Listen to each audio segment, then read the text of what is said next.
Hello. So it's been quite a while since I've done a video. I've had a lot going on, but maybe I'll do a video to update everybody on what's going on. But we're going to go ahead and jump into scientific facts of the Bible. 100 reasons to believe the Bible is supernatural in origin, by Ray Comfort. Alright, so I think we're on part 11, and I'm on chapter 10, Archaeology in the Bible.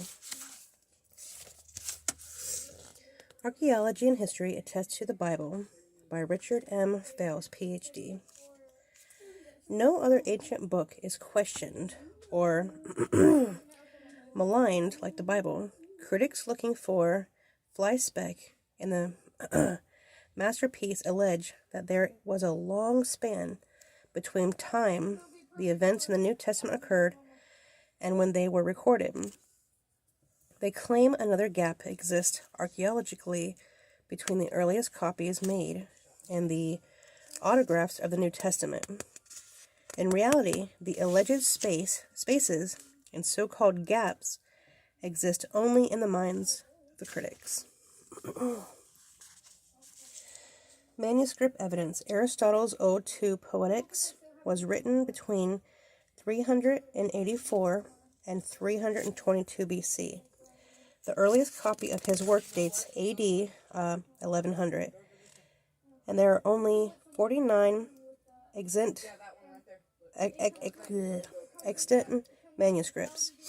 The gap between the original writings and the earliest copies is 1,400 years. There are only 7 extant manuscripts of Plato's tetralogies written 427 to 347 BC. The earliest copy is AD 900, a gap of over 1,200 years. What about the New Testament? Jesus was crucified in AD 30. The New Testament was written between AD 48 and 95. The oldest manuscripts date to the last quarter of the 1st century and the second oldest AD 125. This gives us a narrow gap of 35 to 40 years for the originals written by the apostles. From the earliest centuries, we have some 5,300 Greek manuscripts of the New Testament. Altogether, including the Syriac, Latin, Coptic, and Aramaic, we have a whopping 24,633 texts of the ancient New Testament to confirm the wording of the scripture. So the bottom line is, there was no great period between the events of the New Testament and the New Testament writings, nor is there a great time lapse between the original writings and the original copies. With the great body of manuscript evidence, it can be proved beyond a doubt that the New Testament says exactly the same things today as it originally did nearly 2,000 years ago. Corroborating writings. Critics also charge that there are no ancient writings about Jesus outside the New Testament. This is another ridiculous claim. Writings confirming his birth, ministry, death, and resurrection, including Flavius Josephus, AD 93, the Babylonian Talmud, AD 70 to 200, Pliny the Younger's letters to the Europe Trajan, approximately AD 100, and Annals of Tacitus, AD 115 to 117, Mara bar Serapion, sometime after AD 73, and Suetonius, Life of Claudius, and Life of Nero, AD 120. Another point of contention arises when the Bible critics have knowingly or unknowingly misled people by implying that the Old and New Testament books were either excluded from or added into the canon of Scripture at the great ecumenal councils of AD 363, 382, 397, and 419. In fact, one result of these gatherings was to confirm the Church's beliefs that the books are already in the Bible were divinely inspired. Therefore, the Church at these meetings neither added to nor took away from the books of the Bible. At one time, 39 Old Testament books had already been accepted, and the New Testament as it was written, simply grew up with the ancient church. Yes? Can you wait just 1 second? Mm-hmm. Thank you.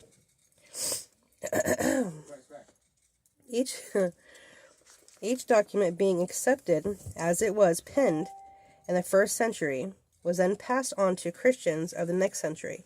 So this foolishness about the Roman Emperor Constantine dropping books from the Bible is simply an uneducated rumor.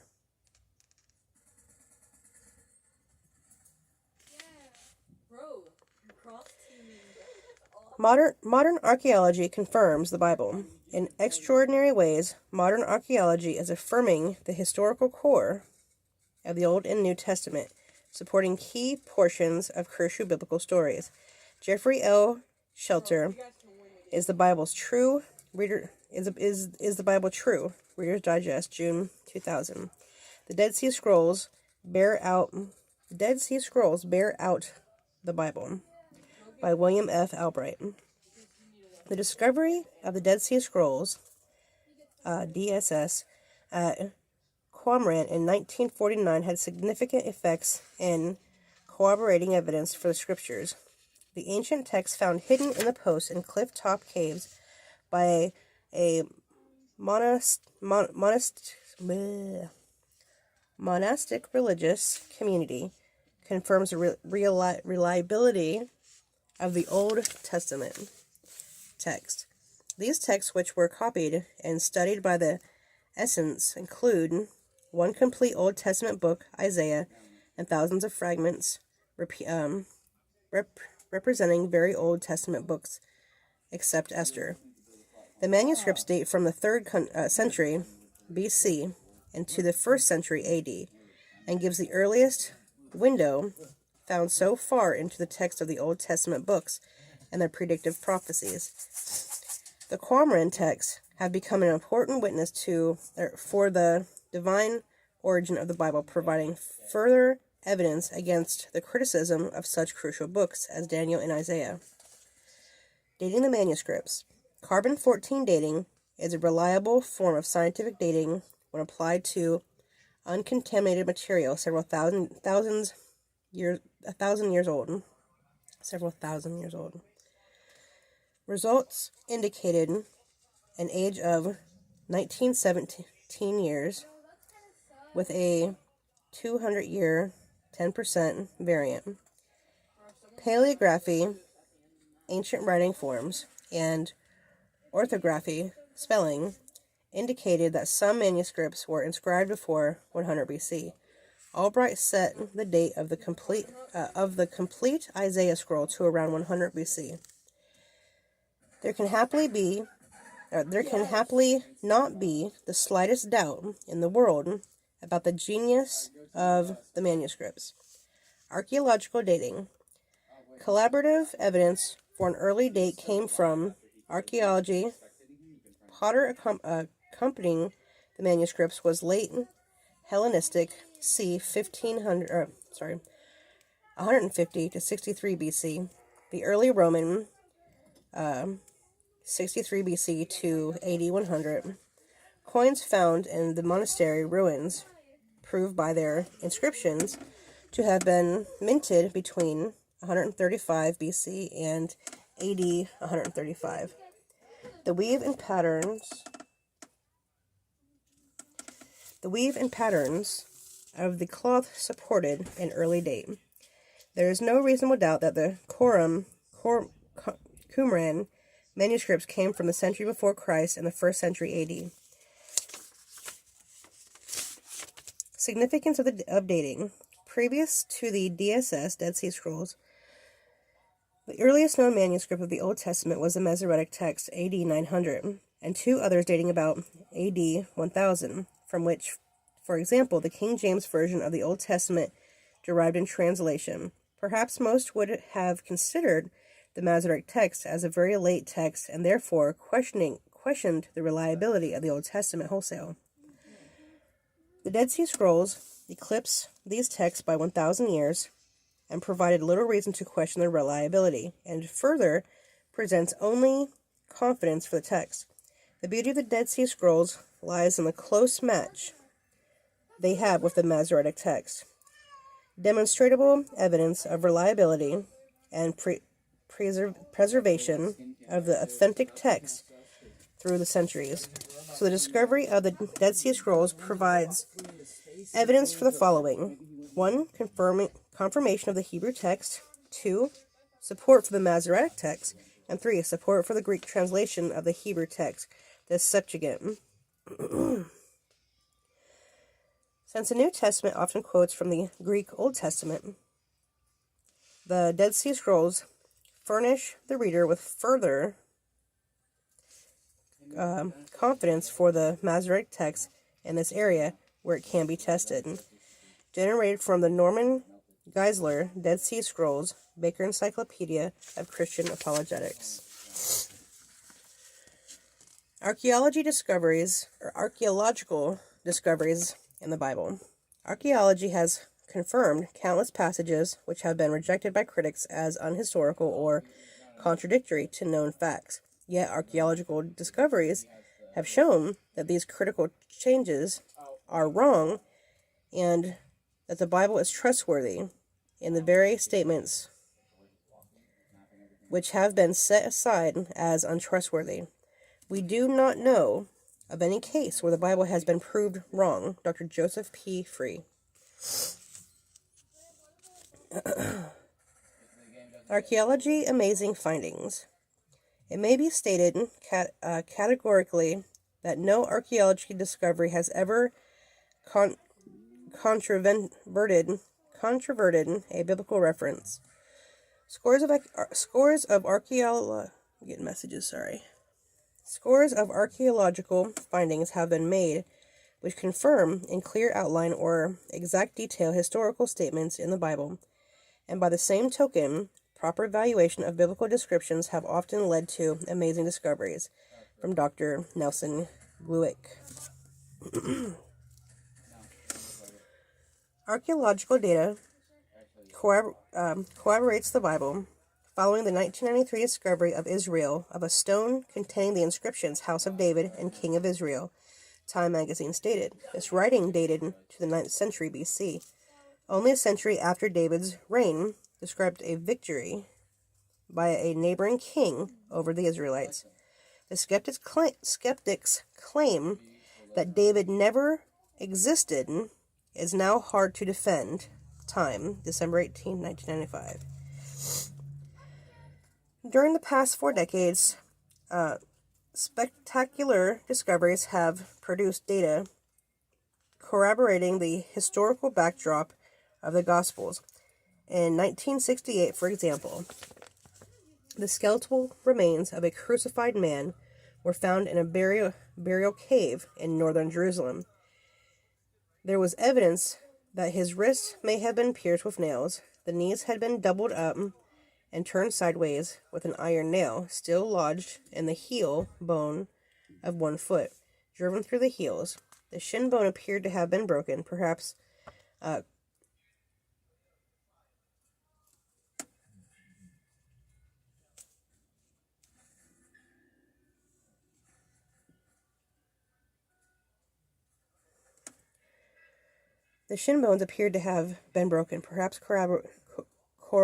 corroborating the Gospels of John. Jeffrey L. Schiller, Is the Bible True? By Reader's Digest, June 2000. The Bible and the Hittite Empire. The scriptures make more than 40 references to the great Hittite Empire. However, until 100 years ago, there was no archaeological evidence to substantiate the the biblical claim that the Hittites existed. Skeptics declared that the Bible was in error until their mouths were suddenly stopped. In 1906, Hugo Winkler uncovered a huge library of 10,000 clay tablets, which completely documented the lost Hittite Empire. We now know that at its height, the Hittite civilization rivaled Egypt and Assyria in its glory and power. Excavation confirms the Bible. A hidden burial chamber dating from the 1st century was discovered in 1990, 2 miles from the Temple Mountain. One bore the bones of a man in his 60s with an inscription, Yosef bar Koyaf, meaning Joseph, son of Capheus. Experts believe this was Caiaphas, the high priest of Jerusalem, who was involved in the arrest of Jesus, interrogated him. Let me read that sentence again. Joseph, son of Caiaphas. Experts believe this was Caiaphas, the high priest of Jerusalem, who was involved in the arrest of Jesus, interrogating him, and handed him over to Pontius Pilate for execution. A few decades earlier, excavation at Caesarea Maritima. I'm gonna spell that. Caesarea Maritama. Sorry, I suck at reading. The ancient seat of Roman government in Judea uncovered a stone slab whose complete inscription may have read, Pontius Pilate, the prefect of Judea, has dedicated to the people of, that weird word again, Caesarea, a temple in honor of Tiberius. The discovery is truly significant, establishing that the man depicted in the Gospels as Judean's Roman governor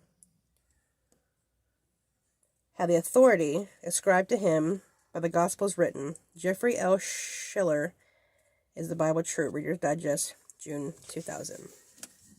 That is the end of that chapter. We have 1, 2, 3. I think only 3 more to go. I think we have 3 more to go. Anyhow, it's been a very tired day. I know I did a bad job reading today, but that's okay. Hopefully you get the gist of what I've said. And tune in tomorrow for another segment of Scientific Facts of the Bible. See you guys. Talk to you later. Bye.